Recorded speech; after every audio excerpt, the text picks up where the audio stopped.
दोस्तों, आप सभी को मेरे YouTube channel Meena TV Hindi story में स्वागत है। चलिए कहानी सुनते हैं। जादुई कैंची। कहानी को शुरू से अंत तक सुनने बाद लाइक शेयर सब्सक्राइब जरूर करना। राजा भैरव सिंह एक प्रतापी राजा थे। उनके न्याय और सत्यता की चर्चा पूरे ब्रह्मांड में होती थी। उनके राज्य में झूठ बोलने की सजा सिर्फ मौत थी। एक दिन महाराज शाही बगीचे में टहल रहे थे कि अचानक खड़खड़ाने की आवाज़ सुनाई देती है। महाराज सोचते हैं, अरे ये बेचारी तो घायल कैसे हो गई? जिसने किया है उसे जरूर सजा मिलेगी। महाराज बोले, सैनिकों, इस बतख को वैद्य के पास ले जाओ। जिसने इसे घायल किया है वो कल दरबार में हाजिर हो। राजकुमार बोला, पिताजी देखो मुझे क्या मिला है, एक सैनिक की तलवार। मैंने अभी इससे एक बतख का शिकार भी किया। महाराज बोले, ओह तो वो तुम थे बेटे। ये एक सैनिक की तलवार है, तुम्हारे पास कैसे आई? राजकुमार बोला, पिताजी मुझे ये तलवार अच्छी लगी तो मैंने ये ले ली। ये मेरा राज्य है, यहाँ का सब कुछ मेरा ही तो है। सैनिक बोला, महाराज मैं अपनी तलवार के खो जाने की सूचना देने आया हूँ। महाराज बोले, मेरे बेटे ने बिना तुम्हारी अनुमति के तलवार उठाई है। कल दरबार में न्याय होगा। एक परी वहीं बाग में अदृश्य रूप में ये सब सुन रही थी। वह राजा से बहुत प्रभावित हुई और अगले दिन रूप बदलकर राजा का न्याय देखने दरबार पहुंची। तो राजा बोला, क्या तुमने सैनिक के आदेश के बिना उसकी तलवार ली और बतख को घायल किया? राजकुमार बोला, जी महाराज, मैं इससे खेलना चाहता था लेकिन ये गलत था, मुझे अनुमति लेनी चाहिए थी। महाराज बोले, तुम्हारी सजा सैनिक तय करेगा क्योंकि तुमने इसकी तलवार चुराई है। ये तुमसे कुछ भी मांग सकता है। सैनिक बोला, राजकुमार हमारे देश के होने वाले महाराज हैं। मैं अपने पुत्र के लिए राजकुमार की पक्की दोस्ती चाहता हूँ। राजकुमार बोला, मैं सजा के लिए तैयार हूँ। आज से आपका पुत्र मेरे साथ राजमहल में रहेगा और मेरे गुरु से शिक्षा प्राप्त करेगा। महाराज बोले, उस बतख का न्याय करने के लिए तुम क्या कहना चाहते हो राजकुमार? राजकुमार बोले, उस बतख की देखभाल की पूरी जिम्मेदारी लेता हूँ। आज से वो बतख भी मेरे साथ रहेगी। सैनिक राजकुमार को माफ कर देता है और राजा की जय जयकार होने लगती है। परी परिलोक में इसकी सूचना देती है। परी कहता है, माना कि राजा बहुत न्यायप्रिय है। उसने अपने बेटे को भी न्याय के लिए दरबार में बुला लिया, लेकिन मैं अपने सौंदर्य के जादू के आगे राजा का न्याय भुला दूंगी। मैंने सुना है पिछले 2 वर्षों से उसकी पत्नी असुस्थ है। रानी परी बोला, महाराज एक पत्नी व्रता है, उसे तुम्हारे सौंदर्य से कोई भी फर्क नहीं पड़ेगा। तुम चाहो तो परीक्षा ले सकती हो। परी एक सुंदर लड़की का रूप बन जाता है और राजा से मिलती है। परी कहता है, महाराज आप बहुत बड़े ज्ञानी और न्यायप्रिय राजा हैं। सुना है अस्वस्थ होने के बावजूद भी आप अपनी रानी को बहुत प्रेम करते हैं। महाराज बोले, बिल्कुल सही सुना है आपने राजकुमारी। मैं अपनी पत्नी को अपनी जान से भी ज़्यादा प्रेम करता हूँ और रही न्यायप्रिय होने की बात, तो कोई भी राजा सजगता से प्रजा को प्यार करेगा तो सदैव सही न्याय करेगा। परी बोला, इच्छा शक्ति और सजगता की क्या ज़रूरत है महाराज? अगर राजा को कोई जादुई शक्ति मिल गए तो वो न्याय कर सकता है। महाराज बोला, जादुई शक्ति नहीं, मैं ये नहीं मानता। न्याय के लिए किसी भी राजा का प्रजा के साथ प्रेमपूर्ण संबंध होना और सच्ची इच्छा शक्ति की ज़रूरत होती है। परी बोला, सचमुच महाराज, आप अपनी बातों पर दृढ़ रहने वाले हैं और किसी भी बात को बिना जाने नहीं मानते। मैं आपसे बहुत प्रभावित हूँ और मैं आपसे विवाह करना चाहती हूँ। महाराज बोले, तुम असीम सुंदरी हो, लेकिन मैं पहले से ही विवाहित हूँ और अपनी पत्नी को बहुत प्रेम करता हूँ। परी बोला, अपनी पत्नी को मृत्यु दंड दे दें। आपकी महारानी पिछले कई सालों से अस्वस्थ चल रही है। आपको ऐसी महिला की क्या ज़रूरत? मेरे जैसी अपूर्व सुंदरी आपसे विवाह करना चाहती है। महाराज बोले, तुम्हारी जुबान कैंची की तरह चलती है, इसे संभालो वरना तुम्हें अपनी जुबान से हाथ धोना पड़ेगा। तुम्हारी इतनी हिम्मत, तुम मुझसे मेरी प्रिय पत्नी की हत्या करने को कहो।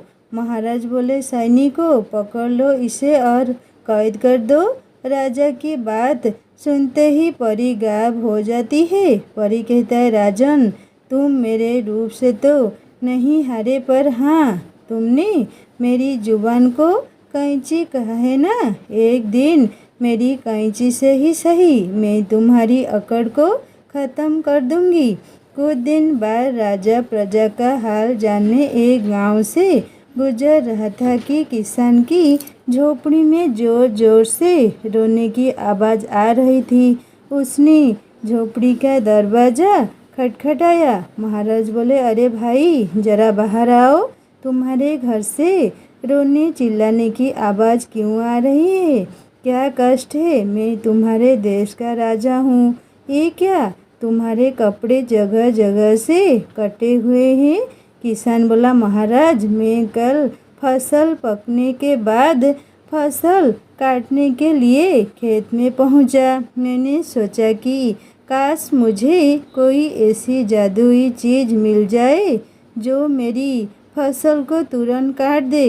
अचानक ही मेरे हाथों में सुनहरे रंग की कैंची आ गई और कुछ ही मिनटों में फसल कट के ख़त्म हो गई।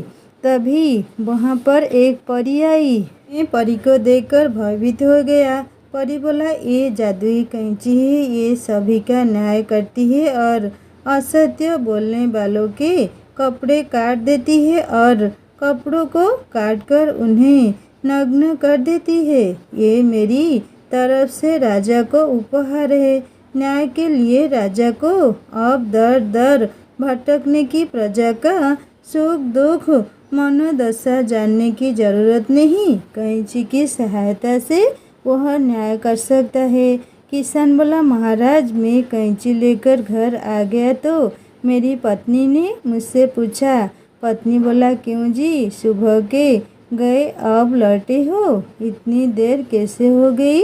किसान बोला, मैंने कड़ी मेहनत करके फसल को काटा है, इसकी वजह से मुझे देर हो गई।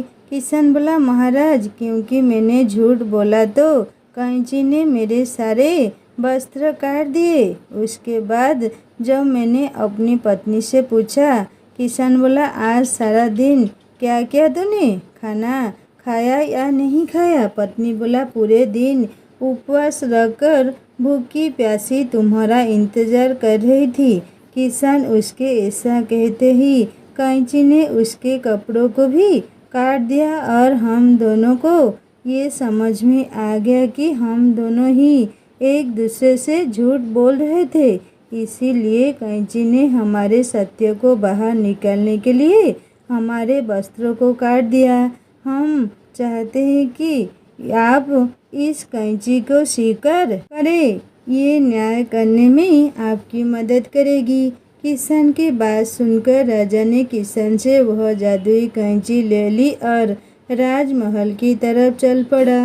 एक दिन महाराज, बोलो, क्या शिकायत है तुम्हारी? आदमी बोला, महाराज, ये गाला दूध में पानी मिलाकर देता है। महाराज बोला, सच बताओ, क्या तुमने दूध में पानी मिलाया था? गाला बोला, नहीं महाराज, मैं इतना पापी नहीं कि दूध में पानी मिलाऊं। आदमी बोला, ये व्यक्ति पूरी तरह से झूठ बोल रहा है। तभी देखते ही देखते जादुई कैंची ने उस ग्वाला के सारे कपड़े काट दिए। ग्वाला, मुझे माफ़ करे सरकार, मुझसे गलती हो गई। आपकी जादुई कैंची ने भरे दरबार में मेरे कपड़े काट दिए। अदृश्य रूप में परी यह सब देखकर मन ही मन मुस्कुराने लगी। सब लोग राजा की जय जयकार करने लगे। इसी प्रकार अब रोज तरह तरह के मुकदमे का फैसला राजा कैंची की सहायता से लेने लगा। अब वो बिना सोचे समझे विचार किए मुकदमे के फैसले के लिए कैंची का मुंह देखता। मंत्री बोला, महाराज, प्रजा का सत्य, सुख, दुख और दर्द जानने के लिए हमें भ्रमण करना चाहिए। महाराज बोले, मंत्री, अब हमें इतना कष्ट करने की क्या ज़रूरत है? प्रजा का सुख दुख जानने से क्या लाभ? अब मेरी कैंची सबके लिए सही न्याय करती है, इसीलिए सब स्वयं ही प्रसन्न होंगे। महाराज ने धीरे धीरे राजकाज में भाग लेना बिल्कुल ही बंद कर दिया। अब वो अपना ज़्यादा समय आराम करने में और आयासी में बिताने लगा। मंत्री बोला, सेनापति, हमारे महाराज को ये क्या हो गया है? अब वो राजकाज में बिल्कुल भी भाग नहीं लेते हैं और पूरे दिन आराम करते हैं। सेनापति बोला, महामंत्री, दूसरे राज्यों को महाराज के आलस्य का पता चल गया है। वो हमारे राज्य पर युद्ध करने के लिए अपनी सेना को तैयार कर रहे हैं। हमें महाराज से बात करनी ही होगी। सेनापति बोला, महाराज, अपने सेना में नए सैनिकों की भर्ती करनी है। देश में कोई भी कर देने को तैयार नहीं है। राजकोष खाली होता जा रहा है। महाराज बोले, पड़ोसी देश के राजा को भी हमारे देश की हालत का पता चल गया है और वो युद्ध करने के लिए तैयारी कर रहे हैं। महाराज बोले, मैं इतना बड़ा सत्यवादी और न्यायप्रिय राजा हूँ, किसकी हिम्मत जो हम पर युद्ध करे? क्या तुम्हें पता नहीं, लोक परलोक हर जगह हमारे राज्य के न्याय का डंका बजा हुआ है। हमसे टकराने से तो देवता भी घबराते हैं। मंत्री बोला, राजकाज में आपके भाग ना लेने के कारण सारे राज्यों में अराजकता फैल गई है। लोग चोरी चकारी कर रहे हैं, कोई किसी हुक्म कानून को नहीं मानता। महाराज बोले, तुम लोग ये कैसी बातें कर रहे हो? मेरी कैंची प्रजाजनों के साथ नहीं न्याय कर रही है, जिसके कारण सभी लोग खुश हैं। राज्य प्रगति कर रहा है। तुम लोग भी अपने अपने घरों में बैठकर शांति का जीवन व्यतीत करो। ऐसे ही राजा पूरी तरीके से घमंडी और आलसी हो गया। वह रात दिन आराम करता, फिर कैंची की सहायता से अपराधियों को सजा देता। परी बोला, आज लेती हूँ इसकी परीक्षा, देखूं क्या आज भी ये सही न्याय कर पाएगा। परी बोला, महाराज, आपकी जय हो। मैंने आपके न्याय का बड़ा बखान सुना है, कृपया मुझे न्याय दीजिए। आपके राज्य के जंगल में इस राक्षस ने मेरे पंखों को पकड़कर तोड़ने की कोशिश की और यहाँ तक कि मेरी जादुई छड़ी भी छीन ली। महाराज मन में बोले, मुझे न्याय से नहीं, बुद्धि से काम लेना होगा। अगर कैंची ने राक्षस के खिलाफ फैसला दिया तो राक्षस हमें हमारे राज्य के साथ खत्म कर सकता है। अभ्यास ना होने के कारण हमारे सैनिक भी आलसी हो गए हैं। महाराज बोला, देखो परी, कल महल से बाहर मैदान में सभी लोगों के बीच तुम्हारा और राक्षस का फैसला होगा। परी बोला, ठीक है राजन, मैं कल मैदान में जरूर उपस्थित हो जाऊंगी।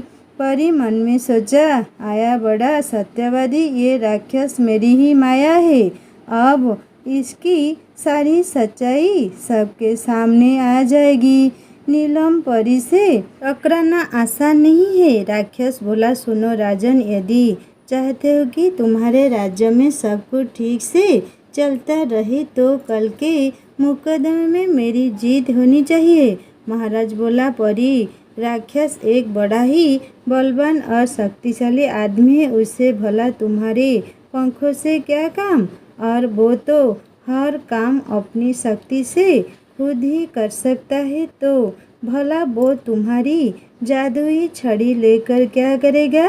राक्षस बोला, बिल्कुल सही और उचित राजन। महाराज बोले, मेरा फैसला ये है कि राक्षस एक सच्चा व्यक्ति है और उसने किसी प्रकार का कोई अपराध नहीं किया। परी बोला, ये अन्याय है, तुम्हें इसका दंड जरूर मिलेगा। परी मन में मुस्कुराते हुए बोला, मेरी कैंची तेरा न्याय कैसे करती है देखो। महाराज बोला, बचाओ बचाओ सेनापति, रक्षा करो हमारी। परी बोला, राजन, ये कैंची कभी नहीं रुकेगी, तुम्हें अपने आलस और नासमझी का फल जरूर मिलेगा। ये कैंची मेरी ही माया है। आज के बाद आप या इस गांव का कोई भी इंसान पूरे कपड़े नहीं पहन पाएगा। महाराज बोले, मुझसे बड़ी गलती हो गई, मुझे माफ़ करो। मुझे अपनी बुद्धि से न्याय करना चाहिए था, मेरी प्रजा को बचा लो। राक्षस बोला, महाराज, मैं भी परी माँ की ही माया हूँ। परी माँ आपके सच और शक्ति की परीक्षा लेना चाहती थी। परी बोला, ठीक है, लेकिन आज के बाद तुमने अगर कभी किसी के साथ गलत किया तो देख लेना, उसका दंड मैं स्वयं तुमको दूंगी। परी ने अपनी जादुई छड़ी से राक्षस को राजा के राज्य में बहुत दूर भेज दिया और कैंची को लेकर हमेशा के लिए परी लोक वापस चली गई। इसके बाद राजा ने कभी न्याय के लिए किसी की सहायता नहीं ली और राज्य में फिर से अमन कायम हो गया। इस कहानी से आपने क्या सीखा दोस्तों, मुझे ज़रूर कमेंट करके बताएगा। और कहानी कैसी लगी कमेंट करके बताएगा। अच्छी लगी तो सब्सक्राइब करके बेल आइकन दबा देना और एक नई कहानी जल्दी लेकर आऊँगा। नमस्ते।